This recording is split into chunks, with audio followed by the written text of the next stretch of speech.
Aprelin 22-sində gözlənilən hava şəraiti açıqlanıb. Milli Hidrometeorologiya Xidmətinin məlumatına əsasən, Bakıda və Abşeron yarımadasında hava şəraitinin dəyişkən buludlu olacağı, arabir tutulacağı, əsasən yağmursuz keçəcəyi gözlənilir. Lakin gecə və səhər bəzi yerlərdə duman, çiskin olacağı ehtimalı var.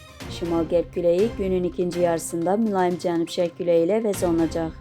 Havanın temperaturu gecə 9-11 dərəcə, gündüz 15-20 dərəcə isti olacaq. Atmosfer təzyiqi 760 mm civə sütunundan 757 mm civə sütununa enəcək. Nisbi rütubət gecə 75-80%, gündüz 60-65% təşkil edəcək. Azərbaycanın rayonlarında havanın əsasən yağmursuz keçəcəyi gözlənilir.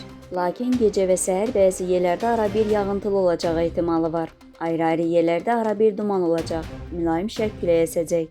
Havanın temperaturu gecə 7-10 dərəcə, gündüz 17-22 dərəcə isti. Dağlarda gecə 1-6 dərəcə şaxta, gündüz 5-10 dərəcə isti olacaq.